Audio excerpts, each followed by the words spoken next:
Macy Gray has been the center of controversy this week.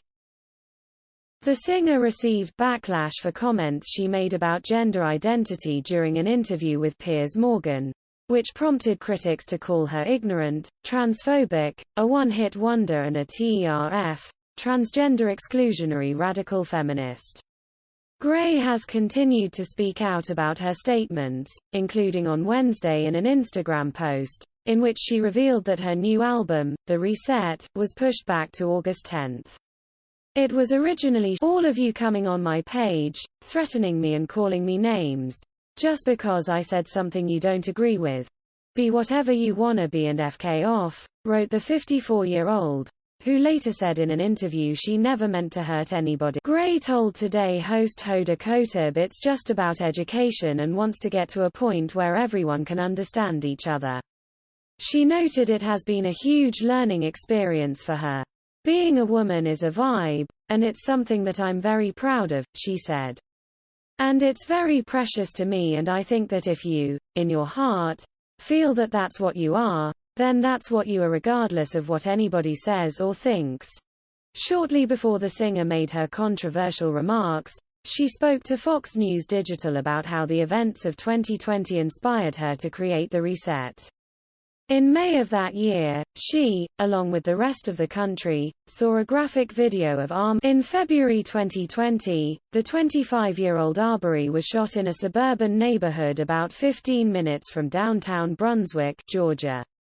Greg and Travis McMichael armed themselves and used a pickup truck to chase Arbery after spotting him running in their neighborhood. Neighbor William Roddy Bryan joined the pursuit in his truck and recorded a cell phone video of Travis blasting Arbery with a shot. None of the three men were arrested until more than 2 months later, when that video of Arbery's shooting leaked online and the Georgia Bureau of Investigation took over the case from local police. The three men each face possible life sentences after being convicted of hate crimes by a federal jury that concluded they chased and killed Arbery because he was black. Sentencing was postponed, and when that video appeared, I just thought about Arbery's mother, Gray told Fox News Digital. They kept showing that clip over and over. I just thought, what if she's watching? Me and my two best friends, Sharon Harris and Grace Blake, were on the phone, talking about it. We wanted to do something. In May 2020, George Floyd, a black man, died when then-officer Derek Chauvin pinned him to the ground and pressed a knee to his neck for what authorities say was 9.5 minutes. The killing of the 46-year-old sparked protests worldwide in a reckoning over. Macy, who is a mother of 3, teamed up with her 2 pals to launch MyGood, a non-profit that aims to support the families who have lost loved ones to police brutality. "This is something you don't hear about. Those that get left behind," said Gray. "These are parents that have to live with that pain, a pain that never goes away. And you can't fix it. You can't take away that pain from a mother who lost her son or daughter through murder. But you can make some things easier, like helping financially with funerals. And the biggest request we receive is mental health resources. They all want someone to talk to." But Gray said that through the foundation, she has heard stories from families who are grieving and struggling to cope. "It honestly became unbearable," she admitted. "I had to take a break.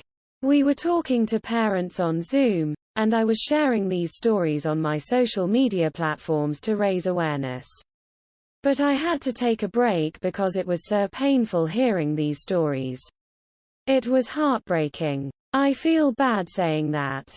But none of these deaths were justified. And look, I'm all for police. We're not anti-police at all.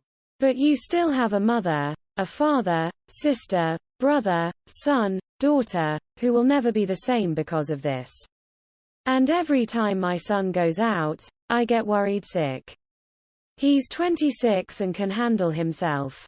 But after you hear." When reflecting on The Reset, the singer said there is a song called PTSD which describes how the events of 2020 in America left her traumatized.